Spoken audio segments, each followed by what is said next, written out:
Discover your life's calling, the life's task. You possess a kind of inner force that seeks you to guide you towards your life's task, what you are meant to accomplish in the time that you have to live. In childhood, this force was clear to you.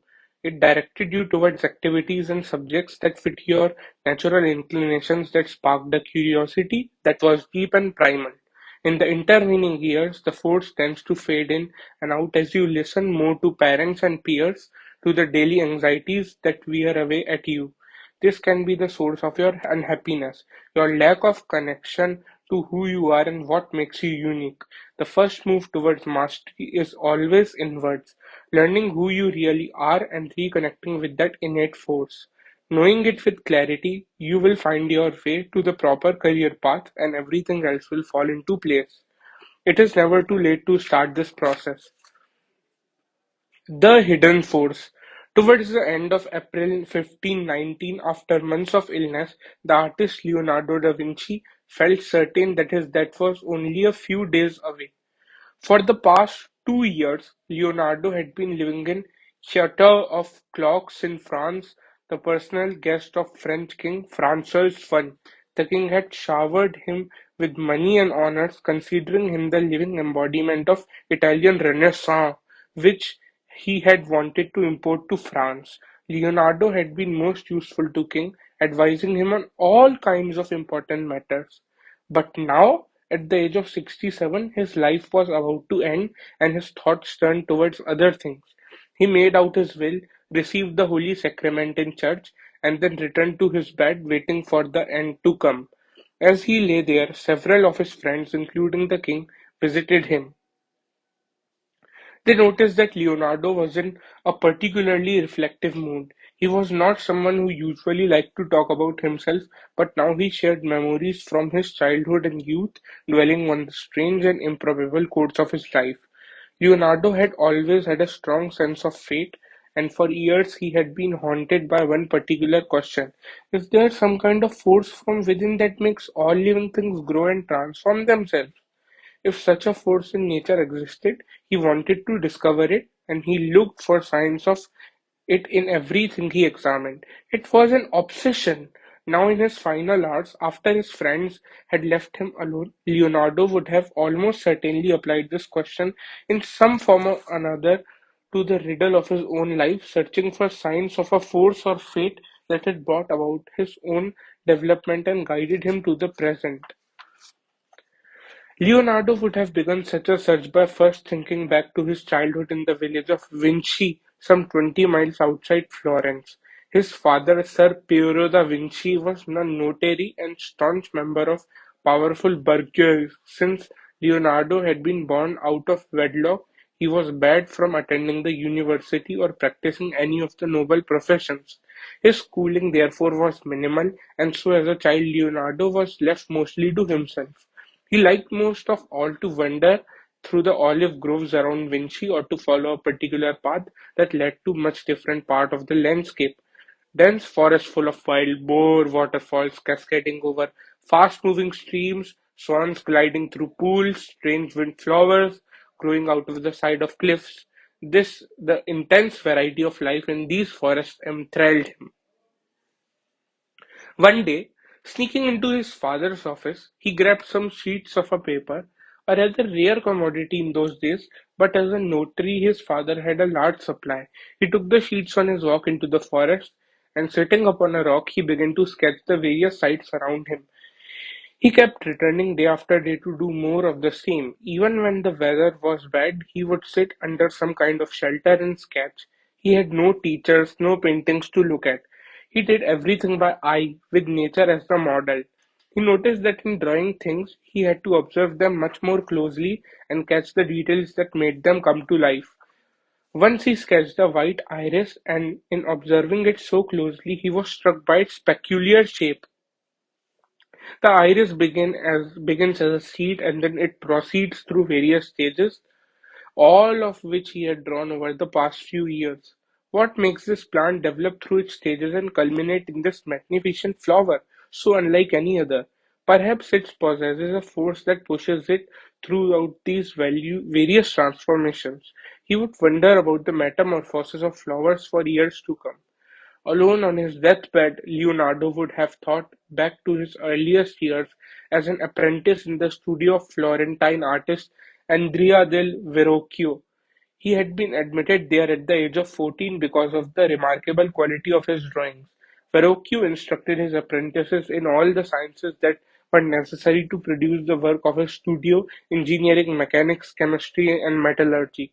Leonardo was eager to learn all of these skills, but soon he discovered in himself something else. He could not simply do an assignment. He needed to make it something of his own, to invent rather than imitate the master.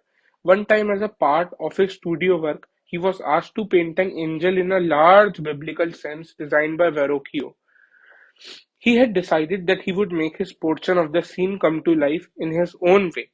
In the foreground, in front of the angel, he painted a flower bed, but instead of the usual generalized renderings of plants, Leonardo depicted the flower specimens that he had studied in such detail as a child, with a kind of scientific rigor that no one had seen before. For the angel's face, he experimented with his paints and mixed a new blend that gave it a kind of soft radiance that expressed the angel's sublime mood. And finally, he determined that he would be the first artist to create realistic angelic wings. For this purpose, he went to marketplace and purchased several birds. He spent hours sketching their wings, how exactly they merge into their bodies. He wanted to create a sensation that these wings had organically grown from the angel's shoulders and would bring it natural flight. As usual, Leonardo could not stop there. After his work was completed, he became obsessed with birds, and the idea brewed in his mind that perhaps a human could really fly, if Leonardo could figure out science behind avian flight. Now, several hours every week, he read and studied everything he could about birds. This was how his mind naturally worked. One idea flowed into another. Leonardo would certainly have recalled the lowest point in his life, the year 1481. The Pope asked Lawrence de' Medici to recommend to him the finest artist in Florence to decorate a chapel he had just built, the Sistine, the Sistine Chapel. Lorenzo complied and sent to Rome all of the blessed Florentine artists, excluding Leonardo. They had never really gotten along. Lorenzo was a literary type steeped in the classics.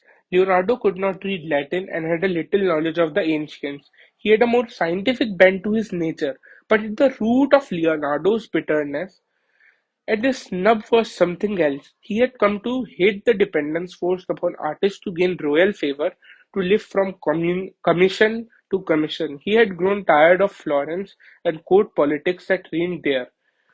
He made a decision that would change everything in his life. He would establish himself in Milan and he would devise a new strategy for his livelihood. He would be more than an artist. He would pursue all of the crafts and sciences that interested him: architecture, military engineering, hydraulics, anatomy, sculpture. For any prince or patron that wanted him, he could serve as an overall advisor and artist for a nice stipend. His mind, he decided, worked best when he had several different projects at hand, allowing him to build all kinds of connections between them. Continuing his self-examination, Leonardo would have thought back to one great commission that he accepted during his new phase of his life: an enormous bronze equestrian statue in memory of Francesco Sforza, the father of current Duke of Milan. The challenge for him was irresistible. It would be of a scale no one had seen since the days of ancient Rome, and to cast something so large in bronze would require an engineering feat that had baffled all of the artists of his time. Leonardo worked on designs for months, and to test it out, he built a clay replica of the statue and displayed it in the most expensive square in Milan. It was gigantic, the size of a large building. The crowds that gathered to look at it were awestruck. Its size, the impetuous chance of the horse that the artist had captured, its terrifying aspect, word spread throughout Italy of this marvel, and people anxiously awaited its realization in bronze. For this purpose, Leonardo invented a totally new way of casting. Instead of breaking up the mold for the horse into sections, Leonardo would construct the mold as one seamless piece using an unusual mix of materials he had concocted, and cast it as a whole, which would give the horse a much more organic, natural appearance. A few months later, however, war broke out, and Duke needed every bit of bronze he could lay his hands on for artillery. Eventually, the clay statue was taken down, and horse was never built. Other artists had scoffed at Leonardo's folly. He had taken so long to find out the perfect solution that naturally events had conspired against him. One time even Michelangelo himself taunted Leonardo, "You who made a model of horse you could never cast in bronze, and which you gave up to your shame." And the stupid people of Milan had faith in you. He had become used to such insults about his slowness at work, but in fact he regretted nothing from this experience. He had been able to test out his ideas on how to engineer large-scale projects. He would apply this knowledge elsewhere. Anyway, he didn't care so much about the finished product. It was the search and process in creating something that has always excited him.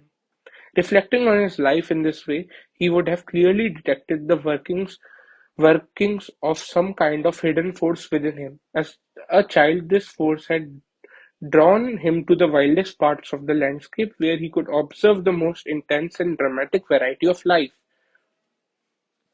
This same force compelled him to steal paper from his father and devote his time to sketching. It pushed him to experiment while working for Verrocchio. It guided him away from the courts of Florence and the insecure egos that flourished among artists. It compelled him to extreme of boldness, the gigantic sculpture, the attempt to fly, the dissection of hundreds of corpses for his anatomical studies, all to discover the essence of life itself. Seen from this vantage point, everything in his life made sense. It was in fact a blessing to have been born illegitimate.